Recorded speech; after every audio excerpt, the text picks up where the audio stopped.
So, I don't even know how to begin telling this story, but I've got to get it off my chest. It started out like any other family helping family situation, but it didn't stay that way for long. And what happened next? Well, that's the part that got me shaking my head and thinking, what the heck did I just do? Let's rewind a bit. For the past 6 months, I've been financially supporting a few of my family members, mostly my parents and my older sister, Jess. The economy hit them hard, and while I'm not rolling in cash, I'm doing all right in my job.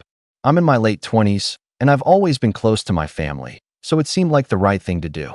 I paid their bills, covered their rent a couple of months, even helped with groceries.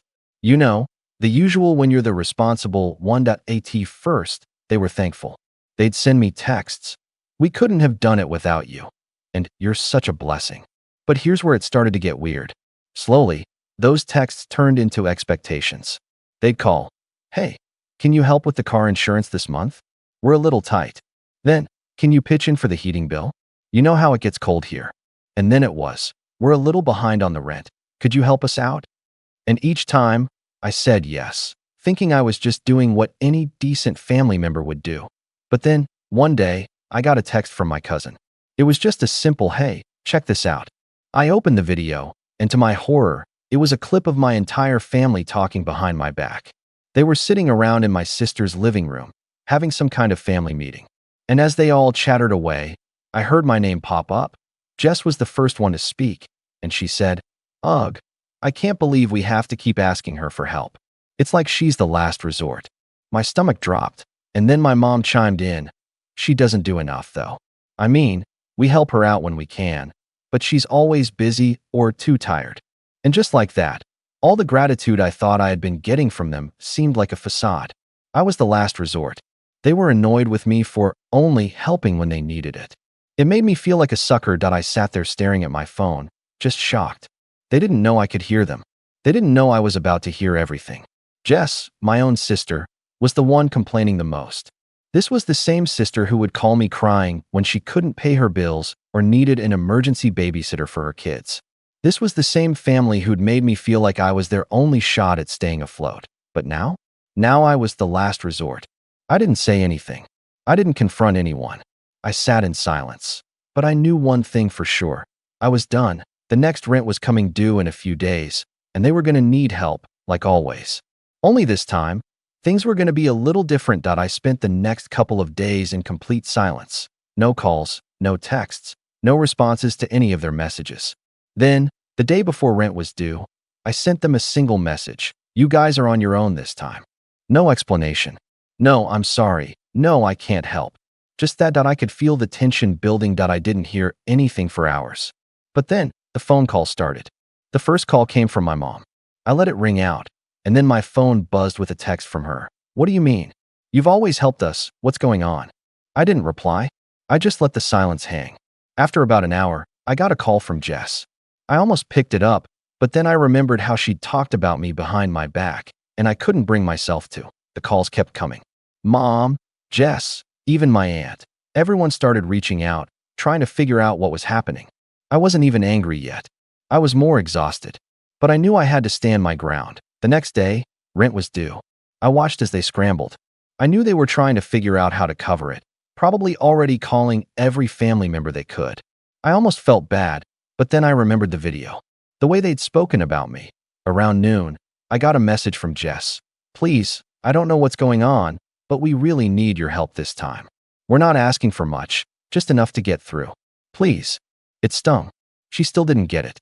She still didn't understand that I had been there for them, that I had helped. But this was different.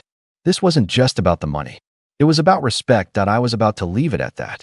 But then my phone buzzed again. It was a video from my cousin. I hesitated before opening it, already knowing it wouldn't be good. The video started, and it was a clip of my family, Mom, Jess, and a couple of other relatives, sitting in the living room. And they were talking about me. Again, this time, the conversation was even worse. Jess was yelling, "Why does she always act like she's doing us a favor? We're her family. We've supported her whole life. And now that we're struggling, she's just abandoning us. It's not fair." Mom added, "I swear, she's got this attitude like we're not even worth her time anymore. And after everything we've done for her." I couldn't believe it. They still didn't see it. They still thought I was some kind of backup plan, a safety net they could rely on whenever things went wrong. I felt the anger bubbling up now. This wasn't just about money anymore. This was about how little they truly valued me, how entitled they were, how they thought they could keep draining me without ever offering anything in return. I thought for a moment about how to respond. I could have called them, told them exactly what I thought, but that wouldn't do anything. It wouldn't change their behavior. I needed to make them understand the consequences of their actions. That's when the idea hit me. It was going to be risky. It was going to feel cold, but it would send the message I needed. I grabbed my phone and started typing. I didn't hesitate. Hey, I just watched the video. I'm done. I'm not going to be your backup anymore. From now on, you figure it out. Good luck. I hit send. The response was immediate. My phone started buzzing like crazy, but I didn't pick up. I didn't respond. I just sat there, feeling a strange mix of relief and tension. I had no idea what was coming next, but I knew one thing for sure. This was the beginning of something big, something that would change the way they saw me forever. And as I stared at my phone, waiting for them to realize the magnitude of what I'd just done, I couldn't help but wonder, how far would they go to get what they thought they were entitled to? The next few hours were absolute chaos. My phone wouldn't stop ringing. Every few minutes, a new notification would pop up, texts, missed calls, voicemails. But I didn't answer. I just sat there, watching the messages flood in, feeling a twisted sense of satisfaction. They were panicking. They were finally starting to realize they couldn't always depend on me. Then, around 4 p.m., I got a voicemail from my mom. Her voice was shaky, and I could hear her trying to hold back tears. I don't understand what's happening, sweetheart. Please, you're our daughter. We've always been there for you, haven't we? Why are you doing this now? What's going on? I could feel the weight of her words, but I didn't budge. I wasn't going to let them guilt trip me anymore. I wasn't going to be their doormat. A couple of hours later, Jess sent a long message, filled with all the things I didn't want to hear. You know what, fine. If you want to be a selfish asterisk, then do it. But don't come crying when you realize how much you've hurt us. We're your family. We've done everything for you. And this is how you repay us? I thought you were better than this. I read the message. The anger was still there, but now it was mixed with a sense of bitterness. She still didn't get it. She still thought that because we were family, I owed them everything. The next morning, I got a text from my aunt. She had somehow gotten involved, probably after hearing about the situation from Jess. The message was more direct. This is crazy. What happened to you? Why are you being so heartless? You're acting like you owe us nothing when you know damn well we've been there for you. This is not how family acts. I was done. I felt like I'd said everything I needed to say, but it didn't stop there. That afternoon, I was at work when I got a call from my boss.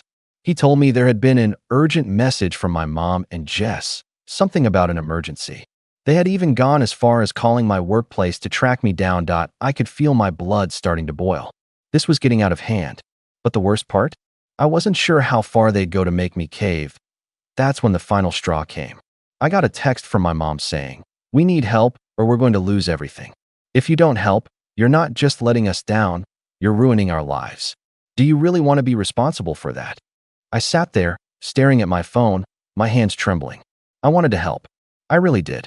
But everything about this was so twisted now, so unfair. I thought about how my family had treated me, how they'd taken advantage of my kindness. And then I remembered the video my cousin had sent me, the one where they'd called me the last resort, the one where they'd complained about how little I'd done, even after all the money I'd given them. The guilt wasn't there anymore. I wasn't going to be their fallback anymore. But how was I supposed to make them understand? How was I supposed to make them feel the pain of what they'd done? And then it hit me. If they wanted to see what real consequences looked like, I would show them. Not with words, but with actions that I didn't know what was going to happen next. But one thing was certain, this wasn't over. It was just beginning. The days that followed were tense. My family tried to reach out every which way they could. Texts, calls, even emails. I wasn't responding. I wasn't going to break, not this time. And slowly, it seemed like they were starting to feel the weight of what they'd done. I could tell they were desperate. Jess started sending me videos of her kids, trying to tug at my heartstrings. The usual, "Look what you're doing to us" routine. But it didn't work anymore. The guilt had stopped working a long time ago, but what did get to me, surprisingly, was a message from my dad. He hadn't said much up until now. He wasn't the type to confront me directly, But when I read his message, it felt different. I don't know what's going on, but I raised you to be better than this. You've always been there for your family. Don't let pride get in the way of what's important. The words stung. They hit harder than I expected because deep down, I knew I'd always been the one to fix everything. I was the one who kept it all together, even when they didn't appreciate it. But still, I didn't respond. Then, one evening, I got a call from my cousin again. I almost didn't pick up, but I was curious. He'd always been the level-headed one in the family, so I knew he might be the one who'd see things from my side. "What the hell is going on?" he asked bluntly as soon as I answered. "Everyone's losing it over here. Your mom's a mess. Jess is threatening to kick you out of the family group chat. Are you seriously doing this to us?" His words hit me differently. This was family, my family, freaking out because I had finally said no. And for what? For refusing to continue letting them walk all over me. "You guys really think you're entitled to my help," I said, my voice steady but cold. "I'm not going to keep rescuing you when you've never learned to stand on your own." He sighed on the other end. "I get it, but don't you think you're overreacting? We're just asking for a little help, just this one last time. You can't just abandon us." "You think I'm abandoning you?" I snapped. "You've been using me for months, taking everything I give without so much as a thank you. And now you want me to help again? What would you have done if I hadn't been there? How long do you think I can keep doing this?" There was a long pause. "Look," he said, "I'm not going to sugarcoat it. We're all messed up right now. But maybe, just maybe, you're punishing the wrong people. You're punishing your family." I didn't respond right away. His words lingered in the air like a cloud of doubt. But I couldn't let myself second-guess this decision. I'd already made it. I was done being the fallback plan. The next morning, I found out that things had gotten even worse. Mom had apparently called a family meeting. Jess had told everyone I was being selfish, and now they were trying to get me to feel bad for them, saying things like, "She's turning her back on us." But then, just as I was about to shut it all out and ignore the chaos, something happened that made everything escalate. I got a call from my landlord. "We're going to need that rent payment by the end of the day, or we'll have to start eviction proceedings." They said that. I felt my stomach drop. I knew the situation was getting dire for them, but this was bad. And I knew, without a doubt, that they would come to me at the last minute, expecting me to bail them out again. But this time, I wasn't going to that. I decided to do something drastic. Something that would make them realize that their actions had consequences. That I hung up the phone and sent my mom one last text. "I'm not your safety net anymore. You're on your own. I've done enough." The waiting began. That I didn't know how they'd react. I didn't know if this was the end of it all or the beginning of something much worse. But the one thing I knew for sure was that I had finally taken back control. And as I sat there, staring at my phone, waiting for the fallout, I couldn't help but wonder, how far would they go to make me change my mind? Would they turn on me completely, or would this be the wake-up call they needed? The answer came sooner than I expected. The phone rang again. But this time, I wasn't sure if I was ready for what was coming. I stared at the phone screen, watching as it buzzed with my mom's name flashing across the display. I hesitated. I knew this was it. The moment they either came to their senses or went full-on nuclear. I took a deep breath and answered, bracing myself for whatever was coming. "What?" Her voice was barely audible, shaky, like she couldn't believe what had just happened. "Why are you doing this? I thought you loved us." I could hear the cracks in her voice. The desperation, the guilt-tripping. I almost felt bad, but I had to remind myself that this was exactly what they did to me every time I helped. They made me feel like I owed them everything. But I didn't. Not anymore. "I do love you, Mom," I said quietly. But love doesn't mean constantly enabling people to make the same mistakes over and over again. You've never learned how to stand on your own, and I can't keep being your crutch. The line was silent for a few seconds. Then she whispered, "But your family. You're our family. You're supposed to help." "And I have." I snapped, the frustration rising again. "I've been helping you for months. Hell, for years. But I'm not doing it anymore. You've had enough of my help. It's time you learn how to fix things yourself." She went quiet again, but I could hear her trying to keep it together. "You're punishing us, your family, like we're strangers to you. How could you just turn your back like this?" I felt the weight of her words, but I stood firm. "I'm not punishing you. I'm setting boundaries. I've done enough. And now, you need to face the consequences of what you've been doing. I'm not going to fix it for you this time." The call ended with her barely saying goodbye. I didn't feel a sense of relief, though. It wasn't over yet. They weren't just going to let me walk away like that. They were going to fight back, and fight back they did. The very next day, I woke up to a flood of messages. From Jess, from Mom, even my aunt again. It was as if they couldn't let it go. It was one guilt trip after another. Each message more desperate than the last. That Jess's text was the worst. "I can't believe you would do this to me.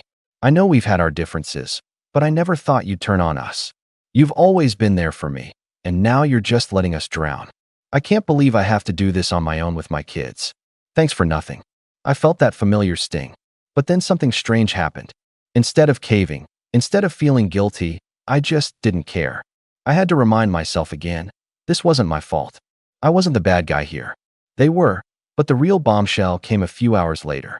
My aunt sent me a message, along with a picture of my mom sitting on the couch, looking utterly defeated. "This is on you, you know. She's heartbroken. We all are. You've broken this family apart with your selfishness. You're making her feel like she's lost her daughter, like she's a failure. Do you really want to be the one to do this to her?" I stared at the message, my heart pounding in my chest. For a second, I wondered if maybe I had gone too far. But then I thought about everything they had said to me, about how they had used me, taken advantage of my kindness, and only seen me as a tool for their convenience. No, I wasn't the one breaking the family. They had already done that to themselves. That I didn't reply. I just let the silence hang. But the storm wasn't over yet. That night, things escalated beyond just guilt trips. The family began to rally against me. Jess posted something on Facebook, calling me out publicly. When your own family abandons you during the hardest time of your life, you know you're done.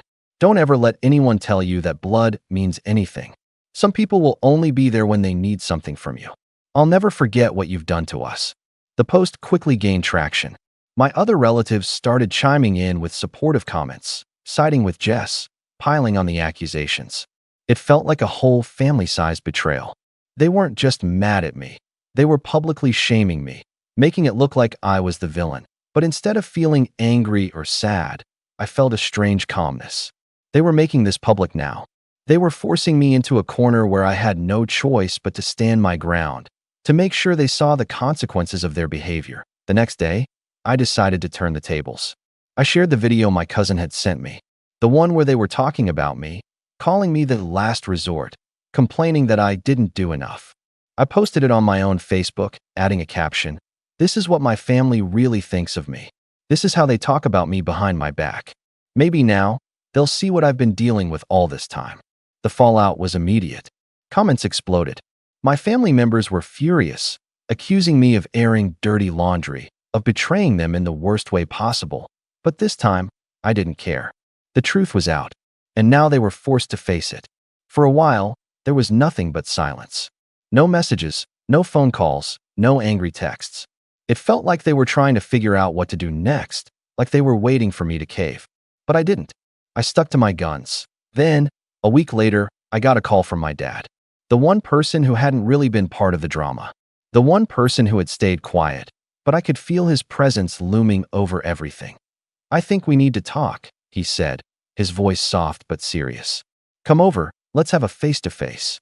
I agreed, knowing this was the moment where everything would either fall apart or start to heal. When I walked into my parents' house, it felt like I was entering a war zone. Jess was there, and so was my mom. They both looked exhausted, like they'd been fighting each other more than they'd been fighting me. The tension in the room was thick, but I wasn't backing down now. "I've been thinking," my dad said, sitting down in the living room, "about everything that's happened. And I realize we've all messed up. But maybe, just maybe, we've been using you for far too long." I looked at him, surprised. It was the first time anyone in the family had admitted that I wasn't the one in the wrong. "I'm glad you see that," I said, trying to keep my voice steady. Jess shifted uncomfortably in her chair.